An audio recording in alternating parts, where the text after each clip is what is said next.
হাতের ওপর মাথা রেখে চুপ করে বসে আছো যে? কখন খাবারটা দিয়ে গেলাম, এখনো খাওনি?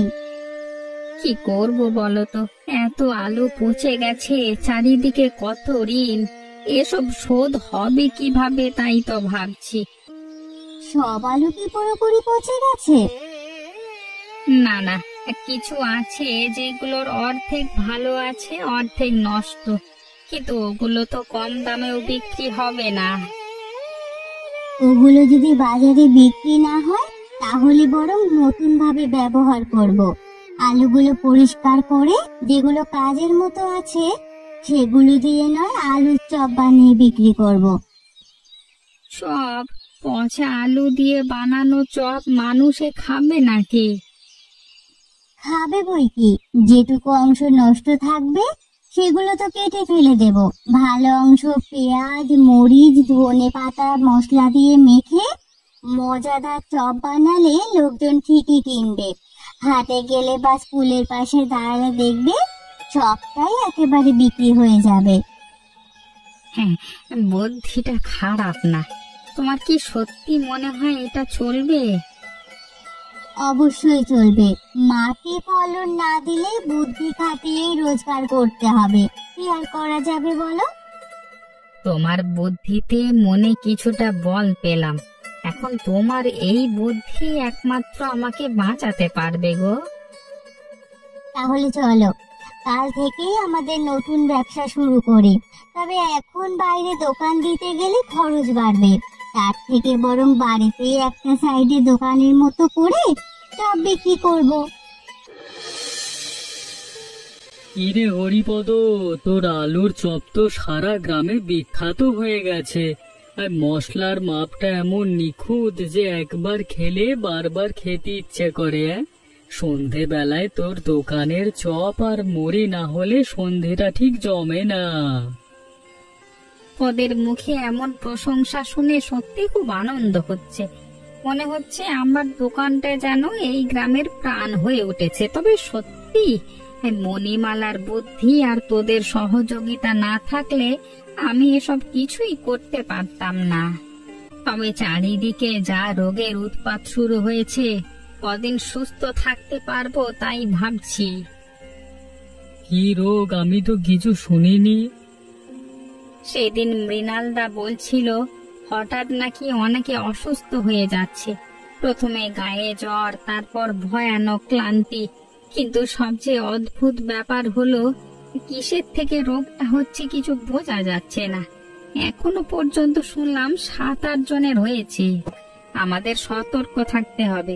পুরো গ্রাম যদি একজোট হয় তাহলে যে রোগী হোক সামাল দেওয়া সম্ভব। আরে তুমি শোনোনি, এই যে নতুন রোগটা ছড়াচ্ছে সব হরিপদর পচা আলু চপ খাওয়ার ফল। বিষ মিশিয়ে আমাদের মারার প্ল্যান করছে ওরা। আরে কমলা, তুমি যে কি বলো না! হরিপদকে ছোট থেকে চিনি, ও এমন ছেলেই নয়। তাছাড়া ও তো প্রায় 1 মাস ধরে চপের দোকান চালাচ্ছে। ওর খাবার খেয়ে কখনো কারো কিছু হয়নি। উফ, তুমি ওদের চেনো না। ওই বউটা হলো আসল বদমাইশ। আমি নিজের কানে শুনেছি ওরা পচা আলু দিয়ে চপ বানায়। এবছর হরিপদ সব আলু পচে গেছিল না। কিন্তু এই রোগ তো অন্য কোনো কারণে হতে পারে। তুমি বুঝতে পারছো না? আমি বলছি তো, নিশ্চয়ই চপের ভেতরে গন্ডগোল রয়েছে। কি জানি, এক একজন এক এক রকম কথা বলছে। আমার তো মনে হয় না চপ থেকে কিছু হচ্ছে। তুমি নিজেই ভেবে দেখো, যদি সত্যি হরিপদ বিষাক্ত চপ বিক্রি করত তাহলে আমি এখনো কিভাবে সুস্থ আছি? আমি কি কম খাই ওর দোকানের, ওই দোকানের চপ? তোমার হজম শক্তি ভালো তাই। দেখো কমলা, গুজব ছড়ালে গ্রামে অশান্তি বাড়বে। আগে সবাই মিলে ডাক্তার ডেকে আসল কারণটা বের করি, না হলে হরিপদর মতো নির্দোষ মানুষ অকারণে দোষী হয়ে যাবে। পচা আলু দিয়ে চপ বানিয়ে তুই তো সর্বনাশ ডেকে এনেছিস। সবাই তো তোকেই দায়ী করছে।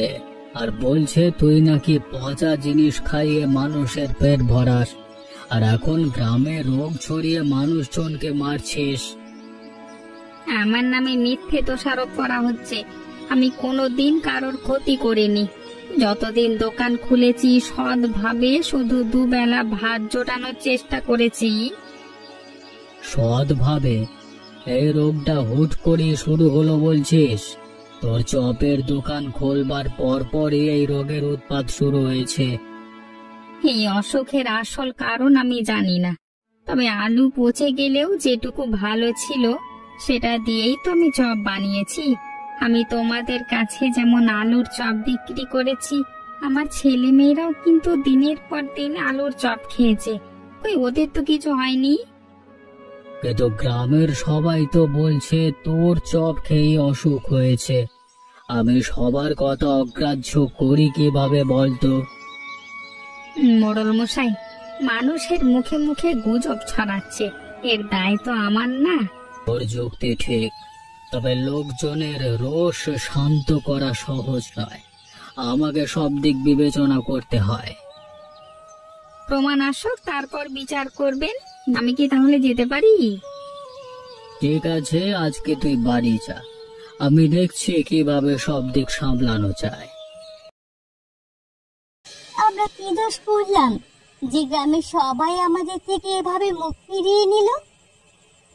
দোষ করিনি, তাও কিছু মানুষ নিজের স্বার্থে যাকে খুশি অপরাধী বানিয়ে দেয়। আজ বাজারে গেলাম, এক দানা ধানও কেউ দিল না, কূপ থেকে জলও আনতে মানা করেছে। এভাবে তো আর বাঁচা যাবে না। ছেলেটা তখন থেকে কান্নাকাটি করছে, একটু ভাতও দিতে পারছি না। কষ্টে বুকটা ফেটে যাচ্ছে আমার। আমি তোমাকে কথা দিচ্ছি, আমি আজকে রাতের মধ্যেই যেভাবেই হোক তোমাদের খাবার জোগাড় করব। ওপরওয়ালা ঠিক সত্যি মিথ্যে বিচার করবেন, তুমি দেখো। একদিন গ্রামবাসীরাই আমাদের কাছে ক্ষমা চাইবে। কাকা, গ্রামের একই অবস্থা, হঠাৎ এত মানুষ একসাথে অসুস্থ হয়ে পড়েছে, কি ব্যাপার বলো তো? কি জানি কোনটা সত্যি কোনটি মিথ্যে কিচ্ছু বুঝতে পারছি না। কেউ বলে রোগ নাকি ওই চপ খাওয়ার জন্য হচ্ছে, আবার কেউ বলে গ্রামের উপর কোন অশুভ ছায়া নেমেছে। এসব কুসংস্কার বাদ দিন, রোগ কাটানো জাদুটোনায় আসে না। কিন্তু হরিপদ এবং তার পরিবারকে সবাই দূরে সরিয়ে দিয়েছে। গ্রামের লোকেরা বলছে ওদের দোষে এই রোগ ছড়িয়েছে। অদ্ভুত, না জেনে এসব রটায় কে? ভাইরাস ছড়ালে সে তো কারোর হাতে তৈরি নয়, ব্যাপারটা হয়তো জলের মাধ্যমে ছড়িয়েছে। জলের মাধ্যমে?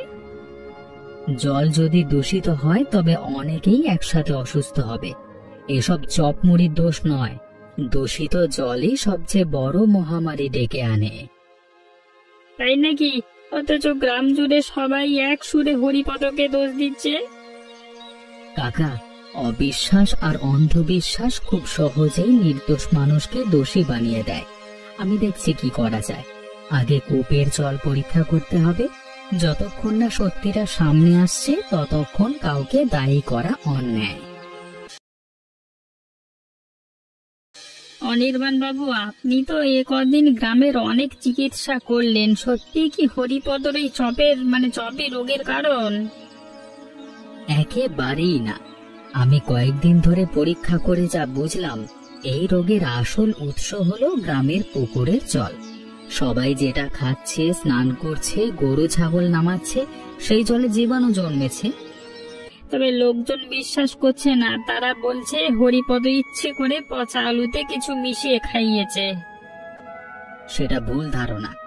আমি চপ পরীক্ষা করেছি, তাতে কোনো বিষ নাই, বরং পুকুরের নোংরা জল প্রতিদিন শরীরে যাচ্ছে বলে এই অসুখ। পুকুরের জল আর পান করা যাবে না।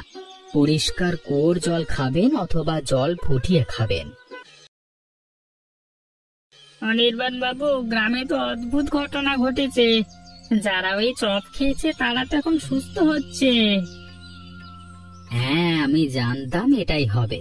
ওই পচা আলুর মধ্যে বিশেষ কিছু ব্যাকটেরিয়া জন্মেছে, তারা রোগ সৃষ্টিকারী জীবাণুর সাথে লড়াই করছে। তাহলে হরিপদ নির্দোষ? গ্রামের সবাই তোকে এক ঘরে করে দিয়েছে। অন্যায় করেছে, হরিপদ একেবারেই নির্দোষ। আমরা গ্রামবাসীরা সবাই আজকে হরিপদর বাড়িতে গিয়ে ওর কাছে ক্ষমা চাইব। ডাক্তার বাবু, আমি সারা জীবন আপনার কাছে কৃতজ্ঞ থাকবো। এতদিন যারা বলছিল আমি নাকি বিষ খাইয়েছি, আজকে তারাই আমাকে সাধুবাদ দিচ্ছে, আমার কাছে এসে ক্ষমা চেয়েছে।